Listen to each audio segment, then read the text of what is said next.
আটাইতকৈ পুৰণা এটি মাজাৰ এইটো আছে ডিব্ৰুগড়। বাবা আহিছিল বগা ঘোঁৰা বগা চাদৰ উৰি তাহানিতে 1820 চনৰ মানতে অসমৰ এই ডিব্ৰুগড় চহৰলৈ সুদূৰ ৰাজস্থানৰ আজমেৰৰ পৰা এই ডিব্ৰুগড় চহৰলৈ বৰ্তমান বগা বাবা হিচাপে বিখ্যাত হৈ পৰিছে। মই বৰ্তমান আছোঁ অসমৰ আটাইতকৈ পুৰণা এটি মাজাৰ এইটো আছে ডিব্ৰুগড়। এইটো হ'ল পাঁচআলি আৰু পাঁচআলিৰ লগতে আছে এইটো হ'ল এটা বগা বাবাৰ মাজাৰ হিচাপে পুৰা জনাজাত।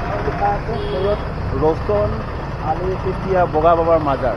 অকণমান আহকচোন পৰিৱেশটো চাওঁ তেনেকুৱা। বগা বাবাৰ প্ৰকৃত নাম হৈছে সৈয়দ ৰৌচন আলী চিস্তিয়া আৰু বগা বাবাৰ মাজাৰ হিচাপে এই বিশ্ববিখ্যাত হৈ পৰে আৰু ইয়াত সকলো ধৰ্মৰ মানুহে পদাৰ্পণ কৰে।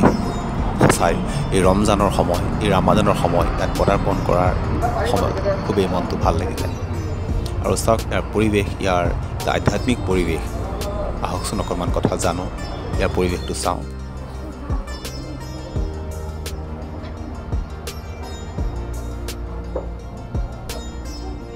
এই বগা বাবাৰ মাজাৰৰ পৰাই বহুখিনি সামাজিক কাম কাজ কৰি আছে আৰু দুখীয়াসকলক তেওঁলোকে এই মাজাৰৰ ফালৰ পৰা মাজাৰৰ পৰিচালনা সমিতিৰ ফালৰ পৰা দান বৰঙণি আগবঢ়াই আছে। কিছুমান দুখীয়া মানুহৰ বিবাহ কাৰ্য সম্পাদন কৰে, লগতে বিভিন্ন ধৰণৰ দুখীয়া মানুহক সহায় কৰে। এনেকুৱা ধৰণৰ লগতে আৰু মেডিকেলৰ যিবিলাক বেমাৰত পৰি আছে দুখীয়া মানুহ তেওঁলোকক সহায় কৰি আছে এই মাজাৰ কৰ্তৃপক্ষৰ ফালৰ পৰা। খুবেই এটা ভাল কাম, মহৎ কাম এই মাজাৰৰ ফালৰ পৰা কৰি আছে। এই মাজাৰৰ বিষয়ে জানিবৰ কাৰণে এই মাজাৰ পৰিচালনা সমিতিৰ এজন বিষয়ববী আহি আছে। তেখেত ক'ৰ পৰা আহিছিল আৰু কেনেকৈ ইয়াতে আহি প্ৰথমতে কিমান চনত আহিছিল, কেতিয়া আহিছিল, গোটেইখিনি কথা জানিবৰ কাৰণে মই কথা পাতিম। আৰু বৰ্তমান আছোঁ মাজাৰৰ এই পৰিৱেশতে। এইটো হ'ল ইয়াৰ পৰিৱেশ। মানে ৰাজ্য সবেই মানে সবেই আহে, মানে যে উদ্দেশ্য আহে পুৰা হয় আৰ কি। সেইটো কাৰণে মানে দোয়া যায় আহে, যার যেটো মান্যতে আহে পুরা হয় আর কি। এটার জন্য সবাই এটা আর কি মানে আর কি।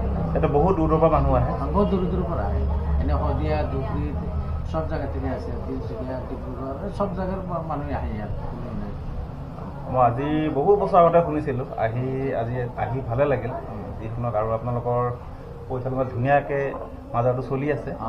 না বহুত ধুনীয়াকৈ চলি আছে। এবাৰ আৰু সব এই কৰিলে আৰু কিছু কাম বাকী আছে, এইটো কৰি আছে কমিটি মানুহে। হয়, ভাল কৰি আছে।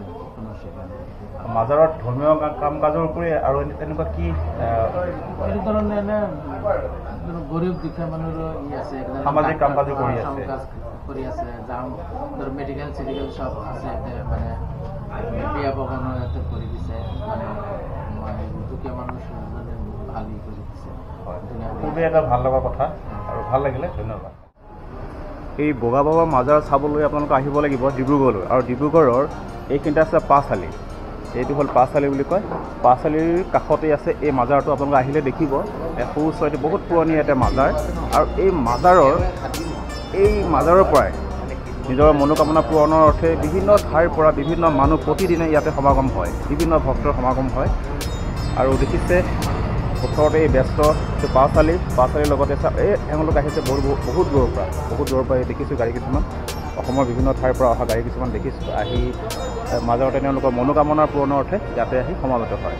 সেইটো চাওক মাজাৰৰ পৰিৱেশটো। ৰৌচন আলী চিস্তিয়া তথ্যমতে 1820 চনৰ পৰা 1900 চনৰ ভিতৰত এই ডিব্ৰুগড়লৈ আহিছিল। আৰু ডিব্ৰুগড়লৈ আহি তেওঁ প্ৰথমতে এটা সৰু জুপুৰি ঘৰত আছিল। আৰু সেই জুপুৰি ঘৰত থাকিয়ে তেখেতে সুদূৰ ৰাজস্থানৰ পৰা আহিছিল, আজমেৰৰ পৰা আহিছিল। ৰাজস্থানৰ আজমেৰৰ পৰা আহি ইয়াতে বসতি স্থাপন কৰিছিল। আৰু তেখেতে ইছলাম ধৰ্মৰ প্ৰচাৰৰ হকে আহিছিল। আৰু তেখেতে প্ৰথমতে এইখিনি এটা জুপুৰি ঘৰ আছিল, এই জুপুৰি ঘৰতে তেখেতে বসবাস কৰিছিল। আৰু জুপুৰি ঘৰত বসবাস কৰি তেখেতৰ যিখিনি ধৰ্ম প্ৰচাৰৰ কাৰণে আহিছিল, সামাজিক কামৰ কাৰণে আহিছিল, গোটেইখিনি তেওঁ তাৰ পৰাই প্ৰচাৰ কৰিছিল। চাওক আজি সেই জুপুৰি ঘৰটো ঠাইতে এটা বিখ্যাত মাজাৰ, এটা বগা বাবাৰ মাজাৰ হিচাপে গোটেই অসম পৰিচিত এই মাজাৰটো এইটো বৰ্তমান ইয়াতে স্থাপন কৰিছে। চাওক এই পৰিৱেশটো মাজাৰৰ পৰিৱেশ। আৰু তথ্যমতে শুনা পাইছিলোঁ যে বগা বাবা খুব ধুনীয়া ওখ পাখ আছিল। আৰু তেখেতে আজমেৰৰ পৰা এটা বগা ঘোঁৰাত এখন সোণৰ বগা চল উৰি আহিছিল। আৰু সেইকাৰণে বগা বাবাৰ মাজাৰ হিচাপে তেখেতে পৰিচিত হৈ যায়। আৰু তেখেত ঢুকোৱাৰ পিছত, তেখেতৰ মৃত্যু হোৱাৰ পিছত এই ঠাইতে মৃত্যু হৈছিল। আৰু মৃত্যু হোৱাৰ পিছতেই তেখেতক শুনা পোৱা মতে বহুতো সৰুৱে আৱৰি ধৰিছিল। আৰু সেই কথাখিনি তথ্যমতে গম পোৱা গৈছিল। আৰু সেই ঠাইতে আজি এটা অকল মাজত অকল ইছলাম ধৰ্মী লোকসকলে নাহে, বিভিন্ন ধৰ্মৰ লোকসকল আহে আৰু এই মাজত তেওঁলোকৰ মনোকামনা পূৰণৰ অৰ্থে আহে। ইয়াতে মমবাতি, ইয়াতে মম জ্বলায়, লগতে ধূপ ধূনা জ্বলায় মনোকামনা পূৰণৰ অৰ্থে ইয়াতে সেই মাজত আৰু আপোনালোকে আহিব পাৰে এই ডিব্ৰুগড় পাঁচআলিত আছে এই বিখ্যাত বগা বাবাৰ মাজাৰ, আৰু মাজৰ নিজৰ মনোকামনা পূৰণত আহিব পাৰে আৰু ইয়াতে আপোনাৰ মমবাতি আৰু চাদৰ আপোনালোকে দান কৰে। সকলোৱে ইয়াত ওপৰৱালাক দোৱা বিচাৰি আহে।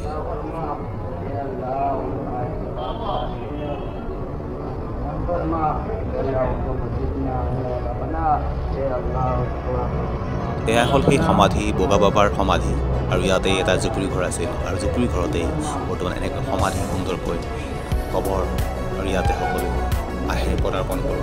অসমৰ বিভিন্ন ঠাইৰ পৰা ইয়াতে পদাৰ্পণ কৰে আৰু এই পৰিৱেশত এই বগা বাবাৰ মুখৰ বাণী শুনিবলৈ সেই সময়ত সকলো ধৰ্মৰ মানুহে ভিৰ কৰিছিল। আৰু বগা বাবাৰ এনেকুৱা কিছুমান অলৌকিক শক্তি আছে, সেই অলৌকিক শক্তিৰ কথা গম পাই মানুহে সদায় ভিৰ কৰিছিল। আৰু বগা বাবাৰ এটা সৰু পাত্ৰ আছিল, মাত্ৰ এটা পাত্ৰ আছিল, আৰু যিমানসকল মানুহে বাবাৰ মহান বাণী শুনিবলৈ আহিছিল, তেখেত সাক্ষাৎ কৰিব আহিছিল, সকলোকে সেই পাত্ৰটোৰ পৰা তেখেতে খাদ্য আহাৰ যোগান ধৰিছিল। আৰু সেই খাদ্য আহাৰ কেতিয়াও শেষ নহৈছিল এই সৰু পাত্ৰটোৰ পৰা। সঁচাকৈ এক অলৌকিক ঘটনা এই বগা বাবা মাজাৰ।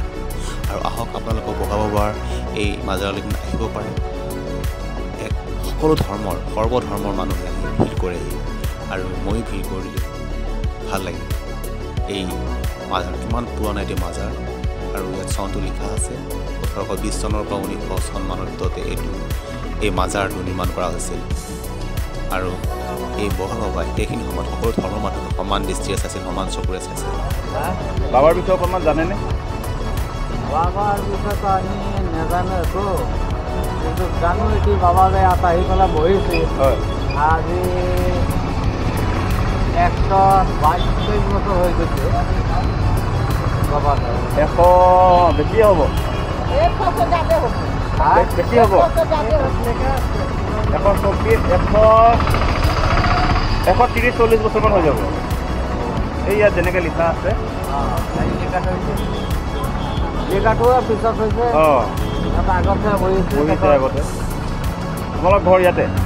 আমাৰ ঘৰ বাহিৰত, আমাৰ ঘৰ নগাঁও। নগাঁও ক'ত? নগাঁও কামৰ ওচৰতে। আৰু আপোনাৰ ইয়াতে? মৰি গ'ল? তাত মৰাৰ পিছতে এতিয়া একদম 30 বছৰ 40 বছৰ হৈ গ'ল।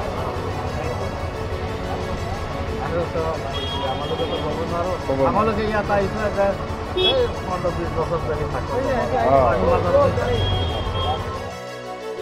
এই মাজাৰৰ পৰা অশেষ শান্তি উকুত লৈ আৰু সকলোকে ৰমজানৰ অশেষ শুভকামনা জ্ঞাপন কৰিলোঁ। সকলোৱে ভালে থাকক, কুশলে থাকক, আৰু এনেধৰণৰ ঐতিহাসিক ভিডিঅ', বুৰঞ্জীমূলক ভিডিঅ' পাবলৈ আপোনালোকে লাইক কৰিব, কমেণ্ট কৰিব আৰু শ্বেয়াৰ কৰিবলৈ নাপাহৰিব, লগতে ছাবস্ক্ৰাইব কৰিব। জয় আসন, জয় হিন্দ।